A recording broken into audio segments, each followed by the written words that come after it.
Lock in, fuck niggas. Today, we talking about Trump's Gaza peace deal. First, if you fuck with me, hit that subscribe button.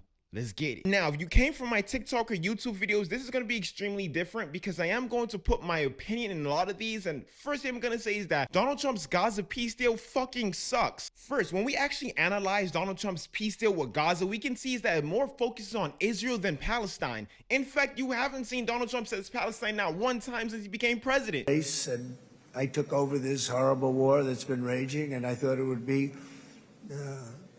easily settled. I thought it was a hell of a lot easier than doing what we just did very successfully with Israel and a lot of other people. Now, later on in this video, we are going to examine Donald Trump's peace deal and even compare it to Biden's peace deal because there's a lot of similarities. Before I get into that, I do want to say free Palestine and fuck Netanyahu. I mean, the people in Tel Aviv don't even like Netanyahu. There was a rally and they booed Netanyahu. To Prime Minister Benjamin Netanyahu. Oh.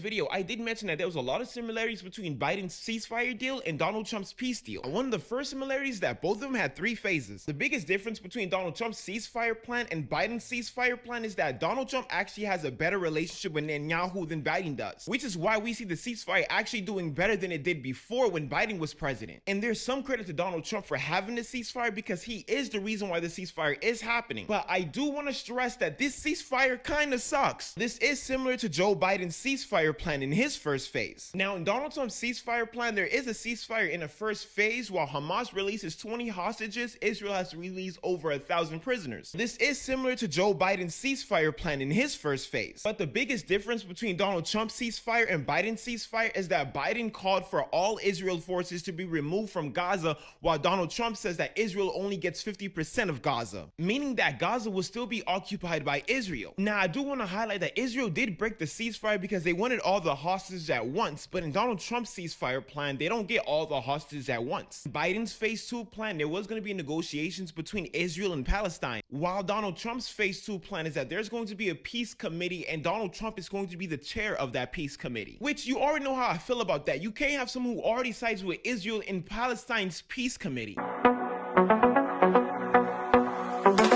Donald's coming to set you free, bringing the light for all to see. No more tunnels, no more fear. Trump Gaza is finally here.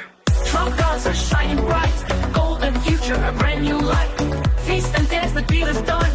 Trump Gaza, #1. We have an opportunity to do something that could be phenomenal.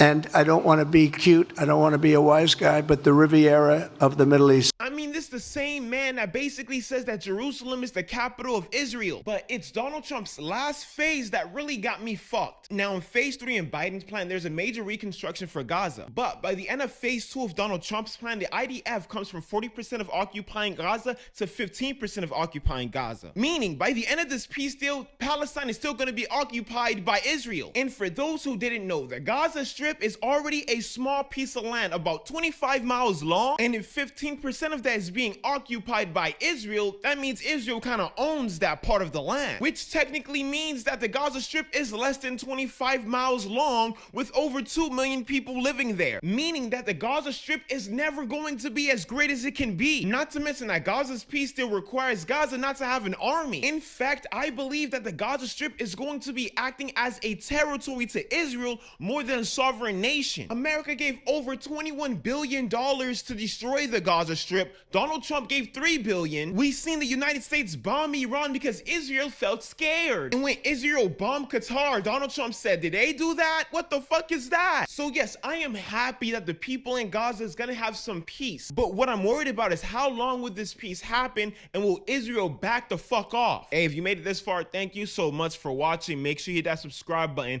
I'm gonna be chopping the video almost every day. I'm trying, gang. Thank you so much for the love. Peace.